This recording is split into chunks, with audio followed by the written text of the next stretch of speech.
c'est que le Congo a signé des accords, c'est que le Congo a aboli la peine de mort. Donc, la loi de qui tue par l'épée par l'épée, c'est une loi de vengeance et ça ne s'applique pas à un État.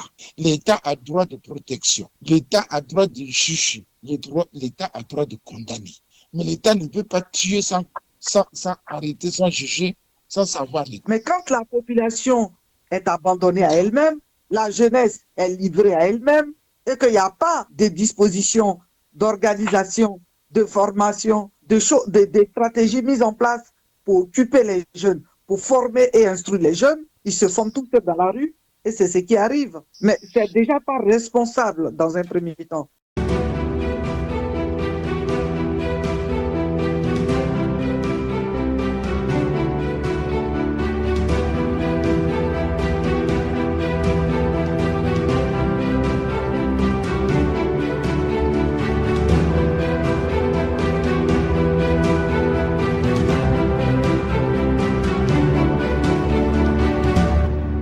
On va terminer très vite sur un dossier dont moi je pense qu'on va plus parler parce qu'on a dit tout et tout dit. On est arrivé à un niveau où je ne sais plus qu'est-ce qu'il faut dire, mais je vais quand même en parler. C'est le dossier de la DGSP qui soulève un problème du cadre. En tout cas, tout le monde est d'accord, comme dirait quelqu'un. On est tous d'accord sur le fond. Le fond, il y avait un phénomène qu'il fallait régler. C'est celui des Koulouna. Ça a tué, ça a terrorisé la population. En tout cas, ça a créé un climat de crispation et ça a eu un impact négatif sur l'économie congolaise. Un service a été choisi pour régler le problème. Le problème, maintenant, c'est sur la forme. Alors, la forme, c'est les gens se posent des questions. Et puis, finalement, le président est venu, il a dit, lui, il a donné l'ordre. Question que posent les gens. Quand il dit qu'il a donné l'ordre, c'est quel ordre? Ordre de neutraliser les gens ou ordre d'éradiquer? Mais quand on éradique, sous quelle forme? Le Congo ayant ratifié, l'acte de la mort, la condamnation à mort n'existant plus au Congo, c'est la question qu'on se pose. Quel ordre a-t-il donné à la DGSP pour régler le problème? Il y a eu des gens qui ont été tués de manière assez horrible, mais la forme, encore, c'est le décret qui vient de sortir, qui donne à la DGSP, qui définit le cadre dans lequel la DGSP peut travailler. Il n'est pas dans ce décret dit qu'elle peut tuer à volonté ou comment régler le problème. Ce décret a été signé en septembre 2025. Alors, sur les réseaux sociaux, on est tombé sur une personne qui est, elle, spécialiste du droit public, qui explique. Le décret a été signé en 2025, septembre, il pose un problème. Étant spécialiste, cette personne-là, du droit public, elle est allée chercher le journal officiel où ce décret a été publié. S'il a été publié le 25, ce que je comprends, ça veut dire que le jour qui suit ou les jours qui suivent, jusqu'à ce qu'on soit aujourd'hui, le journal officiel a dû paraître avec ce décret pour qu'il soit mis en application. Il faut savoir que pour qu'il soit mis en application, il faut qu'il soit promulgué. Donc qu'il soit publié au journal officiel. Il se trouve que cette personne-là dit, elle a beau chercher dans les archives, sauf si elle a raté quelque chose, ce décret n'a jamais été promulgué dans un journal officiel. Comment est-ce possible? Sa seule explication, c'est un décret antidaté. Pourquoi publie-t-on un journal en 2020? Pourquoi écrit-on un décret en 2025 quand on nous dit, c'est pas de ma question, pourquoi quand on dit aux gens que la DGSP existe depuis plusieurs années, pourquoi en 2025, en septembre, alors que les événements sont déjà en cours, un décret apparaît? Monsieur Gaïno, est-ce que vous y comprenez quelque chose? En tout cas, je rappelle, dans le fond, les gens sont d'accord, il faut régler le problème des Koulouna. Dans la forme, le cadre juridique pose problème. Mais les gens ne sont d'accord que sur le premier point que vous avez cité, c'est-à-dire le phénomène Koulouna dérange. Effectivement, il fallait trouver des solutions à ce phénomène. Mais malheureusement, les solutions trouvées, vous venez de le dire, vous l'avez tout dit, ils relèvent tout simplement de la tricherie et du mensonge du chef de l'État qui n'a jamais donné un ordre avec des preuves ou qui ne sait pas, il vient, il dit j'assume. Mais il assume des crimes. C'est grave pour un chef d'État. Il peut être traduit devant la justice internationale. Crime contre l'humanité. On ne peut pas donner l'ordre à un groupe d'individus d'aller tuer sans respect de la vie humaine alors que l'État a droit de protection des citoyens. Mais c'est grave ce qui se passe au Congo, je vous jure. Dans d'autres pays comme ça, même les magistrats allaient se rassembler ou je ne sais pas qui pour porter plainte contre ce type-là, mais il est criminel, il est sans pitié. C'est la tricherie, il est habitué dans la tricherie, il est habitué dans le mensonge. C'est que non, Ouais, je m'excuse, j'aimerais quand même que vous mettre un autre tableau, c'est que aujourd'hui, les images, excusez-moi, je vous interromps, les images du Brésil qui ont circulé, qui ont été au journal télévisé de France 2 hier à 20h, ont montré que là aussi, les militaires, un peu comme la DGSP, ont massacré, ont tiré sur 19 personnes considérées comme des bandits qui étaient armés et qui tiraient sur la police, et la police a riposté. Ce que personne ne veut noter, parce que c'est pris comme un bel exemple au Congo, qui ajoute les États-Unis. Apparemment, il y a eu aussi l'armée a tiré sur des gens. Il y a la France, qui est maintenant le Vigipirate, qui sont les exemples pris au Congo. Mais celui du Brésil, hier, j'ai précisé ça à ceux qui m'ont envoyé l'information, je leur ai dit, vous devez écouter le reportage de France 2 jusqu'à la fin. Il est dit à la fin, le président Lula désapprouve la méthode et considère que ce sont des crimes abominables qui ont été commis en voulant régler un problème qui posait problème à la population. C'est un désaveu pour la police de la part du président Lula. Oui, mais voilà. Le président n'est pas venu dire, je m'assume, que j'ai donné l'ordre. Mais il faut que les gens arrivent à distinguer les paroles. Le président de la République, il dit, j'ai donné l'ordre. Donc, ça veut dire que tout ce qu'on est en train de faire, c'est sous mon ordre. C'est pas la même chose. Lorsque, par exemple, vous envoyez la police pour mettre de l'ordre dans un lycée ou bien des élèves qui sont révoltés ou des étudiants ou bien la grève, et qu'il y ait des bavures comme ça, on comprend. Tout le monde le comprendrait très bien que ça arrive. On ne peut pas dire que c'est la faute du chef de l'État, il n'a pas donné l'ordre. Il vous a dit d'aller discipliner ces gens-là. Maintenant, il arrive que ces gens-là, parfois, ils lancent des pierres, ils lancent ceci, et que la police arrive à faire parfois usage des vraies balles. Ça, on le condamne. On ne veut pas attribuer cela au chef de l'État. Or, dans notre cas, le chef de l'État dit, cette même brigade, je l'ai envoyée dans le sud, ils ont fait un bon travail, il y a eu du succès, qu'on ne connaît pas. Il ne nous dit pas quel était le travail. Si c'est une tenue qu'on cherchait, il est toujours là. Quel est le travail? Mais on sait ce qui s'est passé dans le sud. Puisqu'un jour, un haut homme politique a dit au Congo que nous avons bombardé dans le pôle, nous avons tué dans le pôle, le ciel n'est pas tombé. Donc ça dit qu'on peut continuer à faire. Ils sont dans cette même logique, M. Kawis. Mais lorsqu'il sort comme ça, il dit que j'ai donné l'ordre.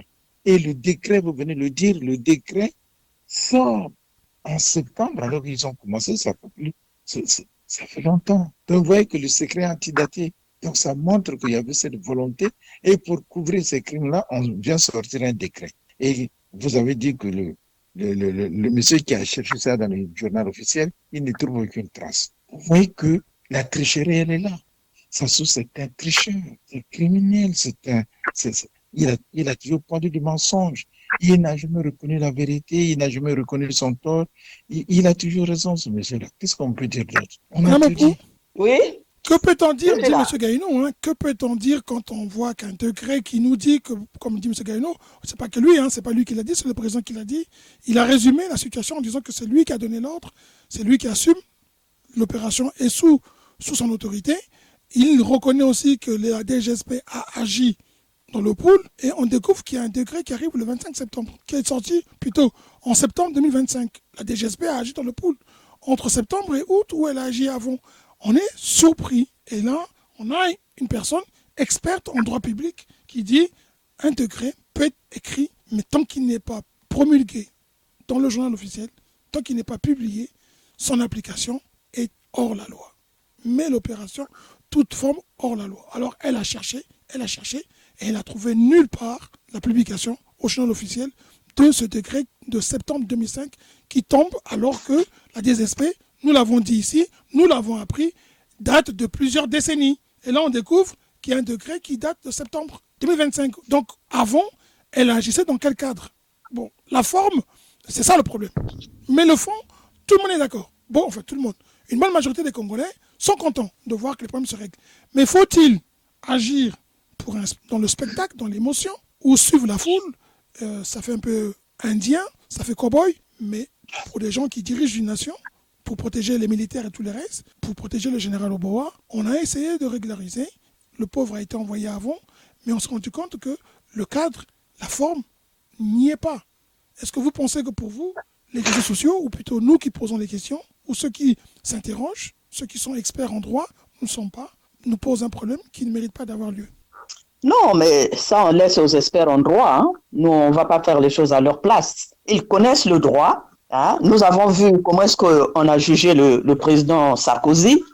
Malgré toutes les preuves qu'il y a en place, ben, les gens trouvent toujours quelque chose à dire. Et aujourd'hui, c'est à peine si on ne dit pas qu'il est innocent. Donc, le droit aussi a ses limites. Ce que moi, je veux dire, là où je peux dire, ici, quand il y a eu la Deuxième Guerre mondiale, ceux qu'on appelait des collaborateurs se faisaient fusiller devant tout le monde. Parce qu'il y a de quoi l'urgence qui emmène des choses. Oh là là. Moi, vous savez, je dis ceci. C'est quand on vit des situations qu'on comprend mieux la situation. Quand on parle Kuluna, moi, j'ai tout entendu, hein. Oui, c'est vrai, même s'ils ont tué, il fallait quand même les juger, même s'ils ont fait ceci, il fallait quand même les entendre, même s'ils ont fait ceci, mais aujourd'hui, on sort, on fait ce qu'on veut, donc on peut exterminer les gens, mais voilà, il faut qu'on arrête, on juge, puis voilà. On n'a pas de guillotine, mais après, la personne, on va la former, et cette personne-là peut devenir ingénieur. Il a tué, mais il faut la former. Après, il faut devenir ingénieur. Je comprends le droit. Je veux dire, je comprends ceux qui parlent du droit. C'est tout à fait normal. Il y a des gens qui connaissent, on ne fait pas tout. Mais qui tue par l'épée, meurt par l'épée. Ce que nous allons apprendre à notre jeunesse, c'est leur dire que tuer, c'est pas bon. Pour ceux qui prient, qui lisent les Bibles, c'est bien écrit. Tuer, c'est pas bon. Qu'est-ce que c'est que ça? Que les gens deviennent des animaux, des jeunes sortent de nulle part, avec les machettes pour macheter les gens. Il faut les arrêter, il faut bien les former, il faut les encadrer, vous qui connaissez la loi, faites-le. J'ai dit, c'est pas, parce que quand on vit quelque chose, c'est autre chose. J'ai vu ça de près, c'est grave. Il ne faut pas prendre ça à la rigolade. Après, les décisions qui ont été prises, que le président dise qu'il a donné l'ordre et qu'il ne fallait pas le faire, ça, c'est ceux qui font le droit qui doivent juger. Ce n'est pas moi. Moi, je vois du terre à terre, comme disent les Juifs, œil pour œil, dent pour dent. Tu n'as pas le droit de tuer. Tu tues par l'épée et toi, tu meurs par l'épée. Pourquoi tu penses que tu as le droit? Pourquoi tu penses que tu as le droit de donner la mort aux autres? Pourquoi? De quel droit? De quel droit? Quel est le droit? Le droit défend les victimes ou défend l'assassin? Ça, c'est vous qui connaissez le droit. Moi, je ne rentre pas là-dedans. Je dis tout simplement que tu par l'épée, meurs par l'épée. Après, les décisions qui ont été prises, je ne suis pas là-dedans. C'est à ceux qui ont pris les décisions de pouvoir en parler. Hein, et que le droit passe son chemin. Merci. Beaucoup. Ceux qui tuent par l'épée, meurent par l'épée, vous savez que c'est valable pour tout le monde. Hein? Et bien sûr que c'est pour tout le monde. D'accord. M. Gaïno, vous voulez réagir? Je vais réagir, non, parce que je ne peux pas laisser dire ça. Mais réagissez sans émotion, s'il vous plaît. C'est un débat, pas d'émotion. Pardonne-moi. Madame, au point en tant que militante, c'est que le Congo a signé des accords. C'est que le Congo a aboli la peine de mort. Donc, la loi de qui tue par l'épée meurt par l'épée, c'est une loi de vengeance et ça ne s'applique pas à un État. L'État a droit de protection. L'État a droit de juger. L'État a droit de condamner. Mais l'État ne peut pas tuer sans arrêter, sans juger, sans savoir les causes. M. Gaïno, excusez-moi de vous interrompre. Monsieur Gaïno, excusez-moi de vous interrompre, mais il y a aussi quelque chose que vous devez savoir. C'est que ce n'est pas à prendre parti de le dire, mais c'est la vérité. Les militaires, la DGSP, ont essayé d'arrêter certains d'entre eux, mais ces gens-là ont tiré sur la DGSP.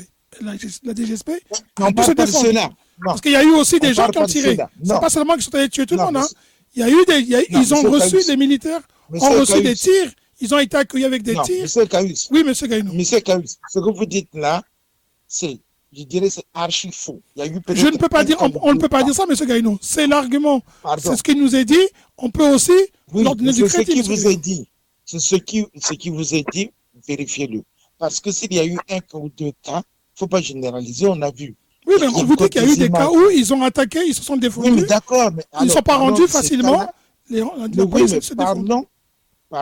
Oui. Parlons de ces cas où on vient tuer les enfants ou les jeunes en public, sur la place publique, où on vient détruire des maisons. Mais arrêtons quand même. Mais dis-moi, est-ce que aller tuer un jeune qui est allé, je ne sais pas, faire du banditisme, en quoi la maison des parents concernés, est-ce que c'est bon de tuer des gens en pleine rue pour un État? Arrêtons quand même. Arrêtons de délirer. Monsieur le frère Gaïno, moi je pense que c'est toi qui délires. Toi, qu'est-ce qui est plus dur chez toi? Un Koulouna qui sort avec ses machettes, macheter quelqu'un qui n'a rien fait, et une fois qu'on élimine un Koulouna, madame, je ne parle pas, non, je ne parle pas de c'est quoi ça? C'est pas le rôle de l'État d'aller tuer. Le rôle C'est de quoi l'État, ça? c'est pour ça. Il y a eu aussi des innocents tirés. Hein. Attends, frère Gaïno, La police reconnaît avoir aussi fait des bavures. Hein. Non, attends, arrêtez quoi. Arrêtez avec ça. Monsieur Caïs, Monsieur Gaïno, laissez Madame Opou parler, s'il vous plaît. Non, mais attends, l'État est doté. Mais Monsieur Gaïno, laissez Madame Opou évoluer, s'il vous plaît. Oui, on a l'impression, avec le frère Gaïno. Monsieur Gaïno, s'il vous plaît. Monsieur Gaïno. Laissez Madame Opou finir, vous allez répondre après, Monsieur Gaïno. Madame Miaka n'a même pas encore parlé. Madame Opou, si vous pouvez. Oui, je voulais dire qu'en entendant, en écoutant parler, on a l'impression que quelqu'un qui sort de chez lui avec les machettes a le droit d'aller macheter n'importe qui. Donc, c'est normal. C'est normal. Tu sors de chez toi, quelqu'un qui ne t'a rien fait, juste par plaisir d'assassiner les gens, tu sors et tu te mets à macheter. Maintenant, toi, on peut rien te faire. Toi, il faut qu'on t'arrête, il faut qu'on te forme, il faut que tu sois ci, il faut que l'État te protège. Mais alors, nous, les civils... L'État a aussi tué des innocents. Vous savez ça au moins. La population, est-ce que la population dans les quartiers a le droit de vivre ou pas? Ou alors cette population n'est pas protégée? C'est tout simplement quand tu commets des meurtres qu'on te protège. Une fois que tu commets un meurtre, il faut qu'on te protège. Très vite, il faut qu'on te prenne, qu'on te mette en prison, qu'on te forme, et demain tu vas devenir président de la République. Arrêtons ça aussi. Hein. D'accord. Madame Apou, les innocents qui ont été tués. Pour nous qui mettons au monde les enfants, nous disons, arrêtons ça. D'une façon ou d'une autre, il faut arrêter ces criminels. Je dis d'une manière ou d'une autre. Arrêtons ces criminels. Ok. Et les innocents qui ont été tués, Madame Apou? Voilà, arrêtons que les parents sortent de la maison et aillent faire justice eux-mêmes. Qu'est-ce que vous allez dire encore là? Madame Apou, s'il vous plaît. Oui. Il y a des parents qui sont venus pour pleurer leurs enfants qui ont été tués. Ce sont des innocents qui ne sont pas Koulouna. Est-ce que vous prenez ça en compte? Je ne parle pas des innocents. Moi, je vous en parle. Moi, je vous en parle. Non. Les innocents. S'il y a des innocents là-dedans, ça, l'État répondra. Je ne parle pas de ça. Je parle de ceux qui commettent des meurtres. Du problème, madame. Oui. J'ai dit, il faut déplorer des erreurs. Dans toute chose, il y a toujours des erreurs, il faut les déplorer. Mais ça, c'est la responsabilité de l'État, comme le président a su le dire lui-même, il a accepté, il a assumé. Moi, je parle des personnes dans le quartier qui vivent des situations très, très difficiles chez eux. Quand vous dites qu'on a brûlé les maisons, est-ce que vous savez que ces jeunes-là, ces Koulouna-là brûlent les maisons? Ils viennent assassiner les gens chez eux? C'est quoi ça? Si nous acceptons aussi tout et n'importe quoi, après, laissons alors. Non, Madame Apou, je vous rappelle que M. Gaïno... Voilà, on va les arrêter. Attendez, Madame Apou, je vous rappelle que M. Gaïno, moi, Madame Miaka, M. Sosten, M. Patrick qui n'est pas là, même vous-même, on vient de le dire ici, sur le fond, tout le monde est d'accord, il faut regarder le problème de Koulouna. Sur la forme, il faut le cadre juridique. C'est ce que nous posons. Madame Miaka, vous n'avez pas encore intervenu. Vous avez écouté la passion qui est sous ce cas de la DGSP. On espère que ce sera la dernière fois qu'on va en parler. La DGSP congolaise est intervenue parce qu'il y a un problème au Congo sérieux. Il y a ce qu'on appelle des Koulouna. C'est-à-dire des groupes de jeunes qui sont bébés noirs, qui tuent, qui ont tué, qui ont semé la terreur. Ça date de plusieurs années. Aujourd'hui, la police a décidé de prendre en charge et le président a désigné un service, sa garde présidentielle, qui a plein pouvoir pour régler le problème. La question c'est, quand on entend par régler le problème, ça veut dire quoi? Alors, il y a eu des assassinats, il y a eu des gens qui ont été tués, des jeunes, notamment des innocents en plus, et des parents pleurent. L'État reconnaît encore, pas forcément, on n'a pas, c'est pas officialisé. On espère que l'État saura reconnaître et pourra indemniser. C'est triste, mais pourra indemniser ses parents. C'est triste à dire, un enfant n'a pas de prix. Mais l'État devra assumer sa part de responsabilité. À côté de cela, il y a aujourd'hui des Koulouna qui ont semé la terreur, qui ont été tués. Le problème, c'est que le Congo a aboli la peine de mort. Donc, peut-on se faire justice en tuant dans un cadre juridique qui ne respecte pas la loi? Le Congo a cru bien faire.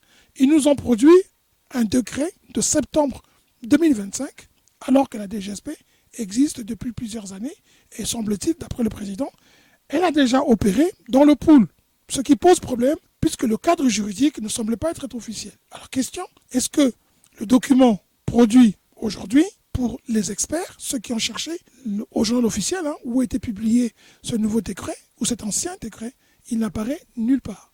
Les gens pensent qu'on a voulu régulariser l'opération, et donc il est antidaté. Ça veut dire que le cadre juridique n'y était pas. La forme, personne en tout cas ne conteste l'importance de régler le problème. Mais le cadre juridique, peut-on oublier le cadre juridique qui formalise les choses dans l'art et dans les règles d'un État de droit? Madame Mieka.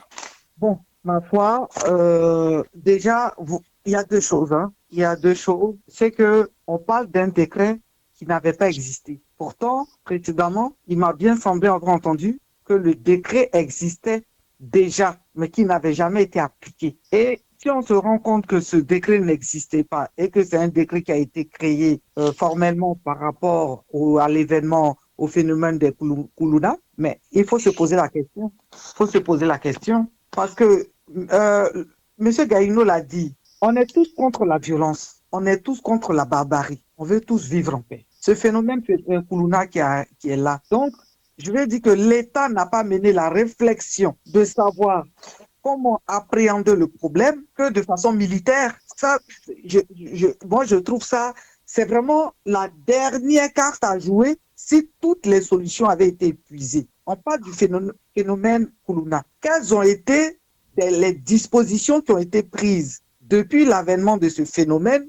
et qui ont fait chou blanc pour lesquelles on crée ce décret-là? Parce qu'il faut savoir aussi, c'est bien beau de dire que il y a le phénomène Koulouna, mais qu'est-ce que l'État même a fait pour ces jeunes qui sont devenus l'événement Koulouna? C'est pas quelque chose qui existait avant, mais quand la population est abandonnée à elle-même, la jeunesse est livrée à elle-même, et qu'il n'y a pas de dispositions d'organisation, de formation, de stratégies mises en place pour occuper les jeunes, pour former et instruire les jeunes, ils se forment tous dans la rue. Et c'est ce qui arrive. Mais c'est déjà pas responsable, dans un premier temps, du gouvernement, des autorités congolaises. C'est déjà pas responsable, déjà, de faire croire qu'un dispositif existait, alors qu'il n'existe pas. Il a été spécialement créé pour répondre à cette problématique-là. Mais cette problématique concerne des hommes, c'est pas des animaux. Si on pouvait abattre les gens comme ça, parce qu'ils sont violents, mais c'est des jeunes, c'est des enfants qui sont désœuvrés. Toutes les fois, on ne met pas au monde des enfants tueurs. On ne les met pas au monde tueurs. Et on sait très bien que les phénomènes qui existent en Afrique, ça répond aux problématiques qu'on rencontre du fait que les populations sont délaissées, que la jeunesse est délaissée. Donc, moi, je condamne déjà l'État. La première bavure qui a été faite, elle a été faite déjà sur le plan institutionnel. Ça, c'est la plus grande bavure, ça. Un État responsable, un État qui est digne, ne peut pas agir comme ça, ne peut pas, pour répondre à une problématique sociétale, prendre une disposition militaire, surtout quand ça concerne la jeunesse. Il y a de l'éducation à faire, il y a de la formation à faire, il y a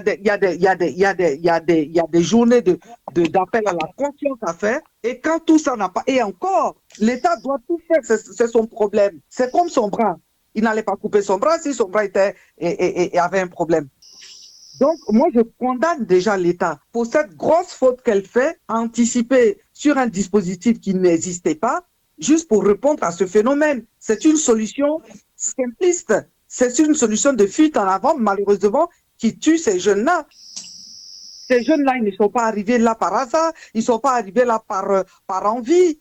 C'est pas une activité pour eux de tuer, mais c'est des jeunes qui ont été entraînés, c'est des jeunes qui ont été brigandés, je ne sais pas, qui ont été laissés à eux-mêmes, abandonnés à eux-mêmes.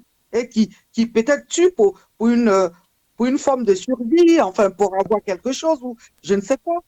C'est malheureux, c'est vrai, il traumatise la population. Mais c'est un phénomène qui a été créé, qui a été engendré par la mauvaise gouvernance. La Côte d'Ivoire, on a eu ça. On a eu le phénomène des microbes. D'ailleurs, pour vous dire, pour faire un petit rappel, le phénomène des microbes-là, ils ont fait semblant de lutter contre les microbes. Mais moi, je peux vous dire, c'est ces microbes-là, en 2010, qui avaient 10 ans, 15 ans, qui traumatisaient la population, qui sont devenus aujourd'hui la milice rapprochée du gouvernement. Parce que ces enfants-là, ils ont été entraînés à tuer, ils sont drogués, il les a récupérés pour former une milice. Donc, le phénomène de Koulouna, c'est une conséquence à la mauvaise gouvernance, donc que eux-mêmes se repentent déjà d'abord et qui trouvent des solutions pour leur venir en aide. C'est des gens c'est des jeunes qui ont besoin d'aide. Voilà, c'est tout ce que je peux dire.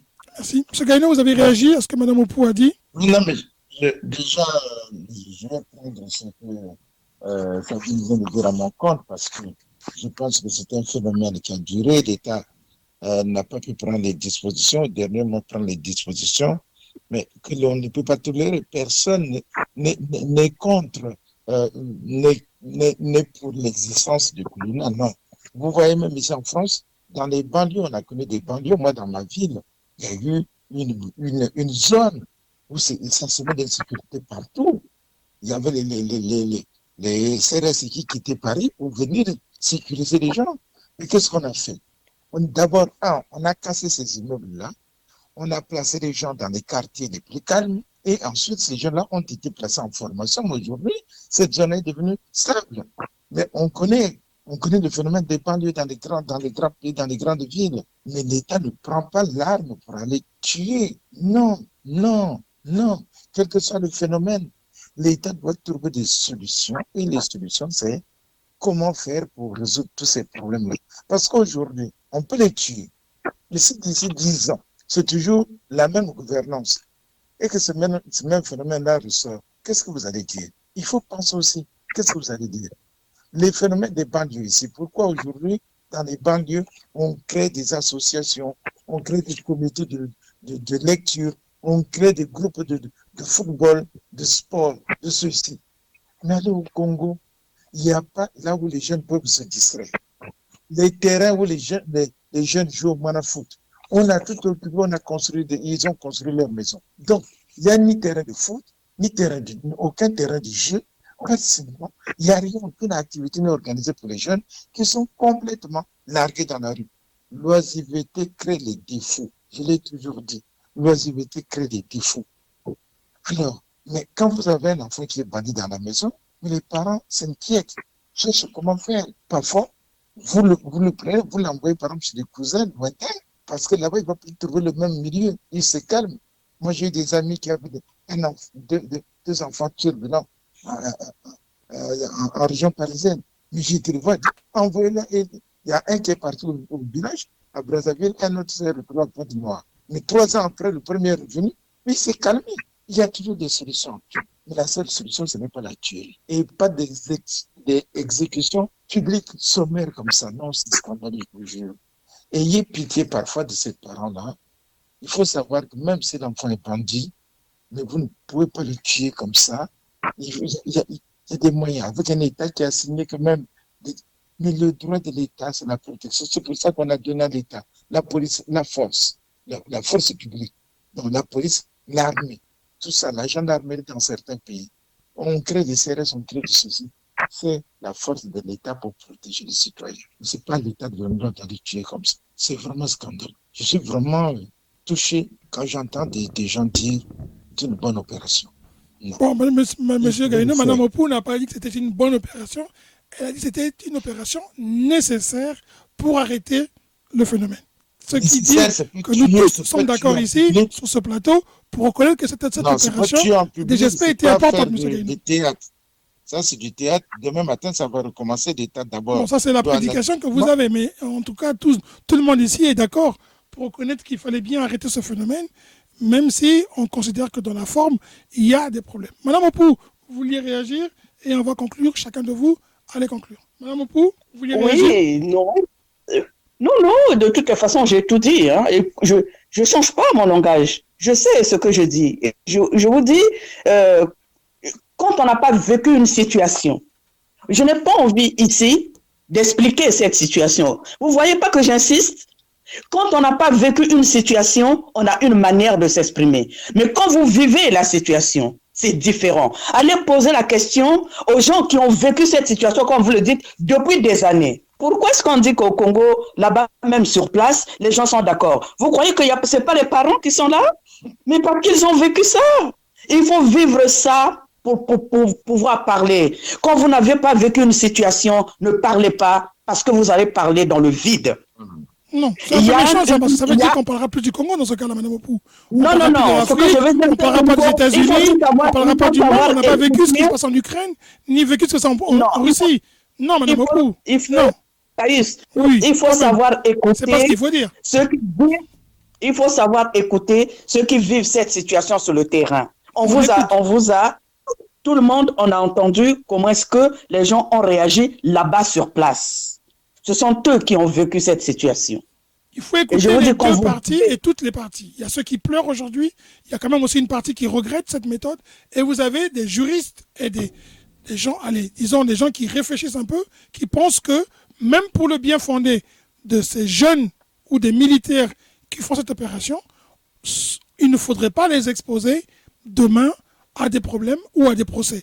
Tout le monde, certaines personnes pensent qu'on devrait aussi protéger, car l'opération, pour beaucoup de gens, est salutaire. Donc ce n'est pas seulement que les gens condamnent, les gens aussi pensent qu'il fallait aider et ne pas exposer la DGSP comme étant un instrument ou une machine à tuer. Madame Opou, c'est ce qui est très important à noter. Oui, je ne parle pas de l'État, je ne parle pas de la DGSP, je ne parle pas de ça. Je dis ça, c'est l'État. L'État a assumé, je n'ai pas parlé à leur place.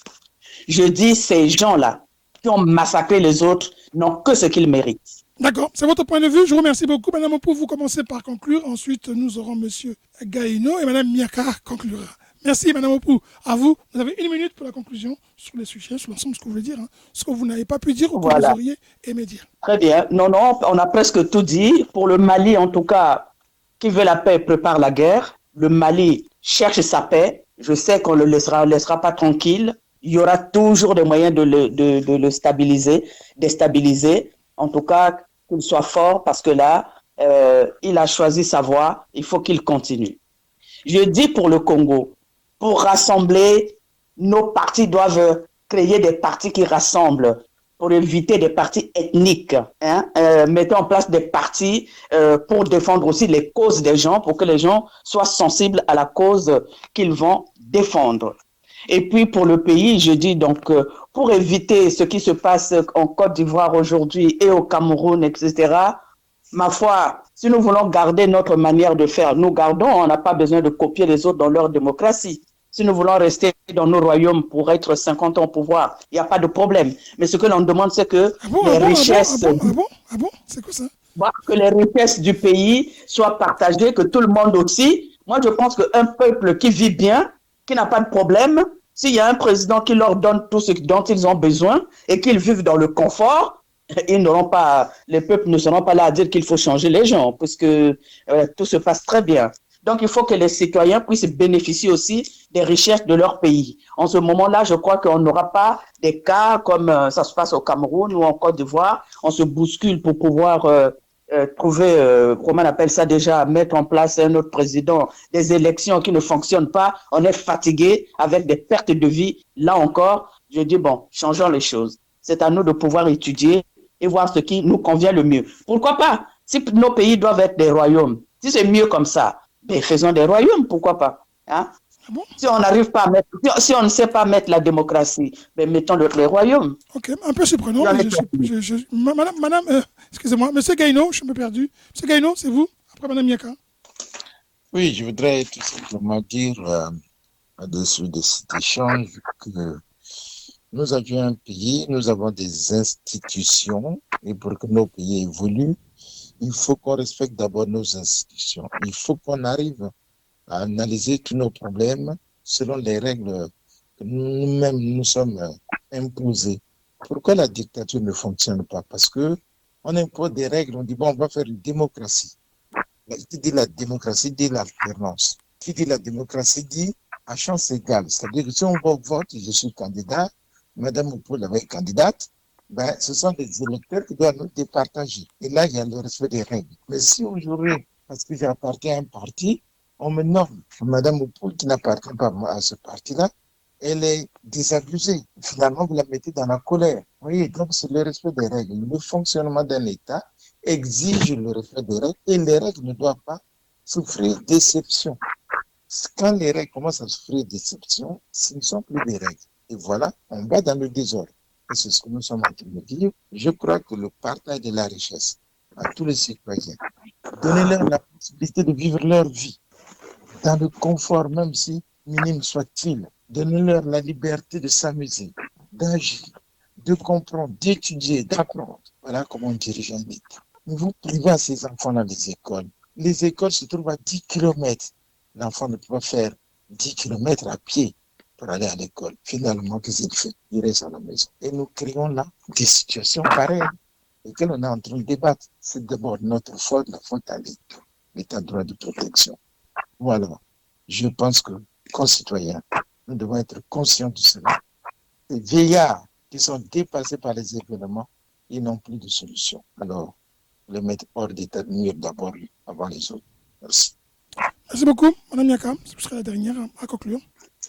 Bon, ben, moi, je peux dire tout ce que je peux dire en conclusion dans ce débat-là, c'est que il faut qu'on continue, l'Afrique continue de se réveiller. Et pour revenir sur ce que mon co-débatteur a dit, il faut que nous veillions que l'Afrique doit avoir des institutions fortes, les mêmes institutions que aujourd'hui l'Occident a là.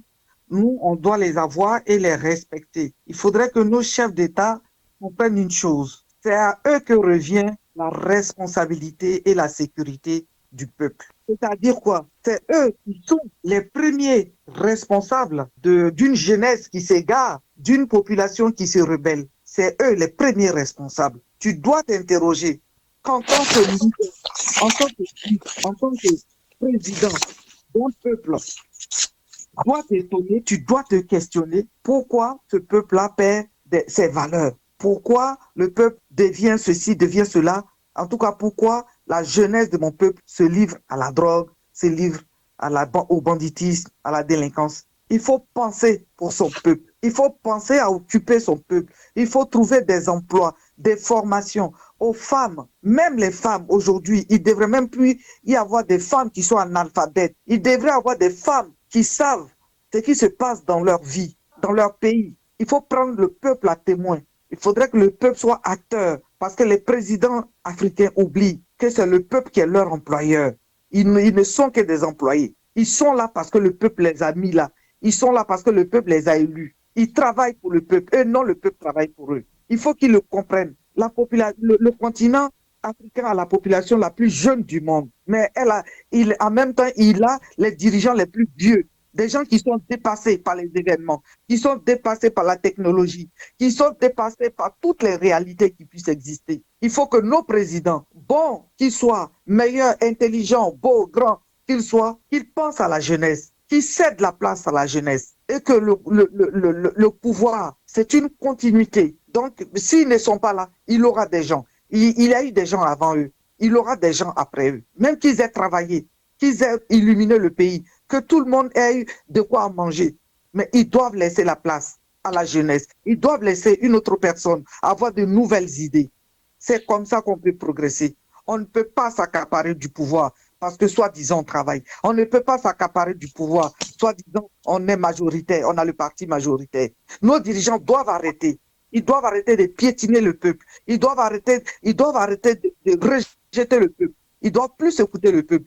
Et puis eux-mêmes se disent qu'ils ne sont pas des surhommes. Ce n'est pas des surhommes. Ils sont mortels comme nous. Ils peuvent faire des fautes comme nous. Donc dans ce cas-là, une fois ils ont gouverné, une fois tu as fini de travailler, tu peux partir. Tu n'as pas à mourir au pouvoir. Tu n'es pas né avec le pouvoir. Ce n'est pas ta maison, ce n'est pas ton enfant, ce n'est pas ta femme, ce n'est pas ta propriété privée. Tu laisses la place pour que quelqu'un d'autre puisse penser pour son peuple. Tu as bien travaillé, bravo. Tu pars avec tous les honneurs, mais tu laisses la place. En tout cas, j'invite le peuple africain à s'intéresser à la chose politique, Parce qu'aujourd'hui, que tu le fasses, que tu le veuilles ou non, la politique te fait. Parce que voici nos États qui s'en fichent. Ils bradent nos richesses, ils volent nos richesses, ils oublient même le peuple complètement. Donc c'est à nous de nous intéresser. C'est à nous d'être plus exigeants avec nous-mêmes. Ce n'est pas possible qu'un pays qui regorge de richesses, que sa jeunesse soit livrée à elle-même. Ce n'est pas possible qu'un pays qui est plein de richesses du sol, qu'il n'y ait pas d'hôpitaux, qu'il n'y ait pas d'écoles, qu'il n'y ait pas de main-d'œuvre pour tout le monde, que les gens se nourrissent au petit commerce informel de rue. Ce n'est pas possible. Il faut que le peuple soit exigeant avec lui-même. Il faut que le peuple exige le bon pour lui-même. Et quand un président n'est pas bon, il faut le dégager. Tous ensemble, qu'on soit du sud, du nord, de l'ouest, il faut le dégager. Parce que quand il est mauvais, il est même mauvais pour sa région d'origine. Il est mauvais avec les gens de sa région. Il est mauvais avec le peuple. Tous ensemble, dégageons les présidents qui restent au pouvoir, soi-disant parce qu'ils travaillent, soi-disant parce qu'ils sont majoritaires, qui restent des années entières au pouvoir, 10 ans, 20 ans, 30 ans au pouvoir. Ce n'est pas les plus intelligents de la Terre. À part eux, il y a d'autres Congolais, il y a d'autres Ivoiriens, il y a d'autres Africains qui sont aussi intelligents qu'eux pour pouvoir travailler pour le pays. En tout cas, mobilisons-nous. Merci. Merci beaucoup, Mme Miaka. En tout cas, je vous remercie beaucoup pour votre participation et pour continuer à débattre dans la diversité. On a pu faire le tour de l'actualité, on a pu parler des sujets qui en tout cas, qui sont, comme on dit, en grande ligne sur l'actualité. On a parlé de tout. Et pour moi, pour ma part, je voulais dire que le cadre international, il ne fait pas d'exception. En tout cas, il y a des principes de base qui sont valables pour tous les pays du monde. Ces principes ne font pas exception. Il n'y a pas d'exception pour que certains s'approprient ou puissent tailler de mesure leurs propres droits. En tout cas, le développement nécessite et impose que l'on pense à son État, qu'on pense à ses citoyens, que les écoles soient convenables, que la santé soit pour tous, que l'eau et l'électricité soient accessibles à tous, que le niveau de vie soit très élevé. Nous espérons que le Congo, en s'attaquant aux Kuluna qui ont utilisé les machettes, s'attaquera aux Kuluna, aux cols blancs, qui ont pris les caisses de l'État pour en faire leur propriété. En tout cas, nous, on va suivre et on espère que ce sujet-là ne va pas disparaître après qu'on ait réglé le problème des Kuluna. C'était Pakambi, c'était M. Ebelebe, en compagnie de Mme Sabine Miaka, M. Gaïno, Mme Opou. En tout cas, merci pour tous, merci beaucoup. À la semaine prochaine, on va parler d'actualité, mais on va aussi parler de projets, de choses que nous devons faire. Et comme dit Mme Opou, faire des propositions, ne pas rester sur les critiques, c'est ce que nous espérons, c'est ce que nous faisons sur cette radio. En tout cas, on espère que les dirigeants et tous ceux qui nous écoutent, auditeurs et auditrices, nous vous recommandons de nous appeler. Nous vous avons donné un lien, allez là-bas, vous verrez le lien pour nous contacter, il y a un numéro de téléphone. L'émission Ubiquiste qui se fait tous les lundis, les auditeurs ont la parole, peuvent nous appeler pour parler. À très bientôt, passez un très bon week-end, en tout cas à vous et bonne soirée. Bonne soirée, merci. Bonne soirée, merci à tous.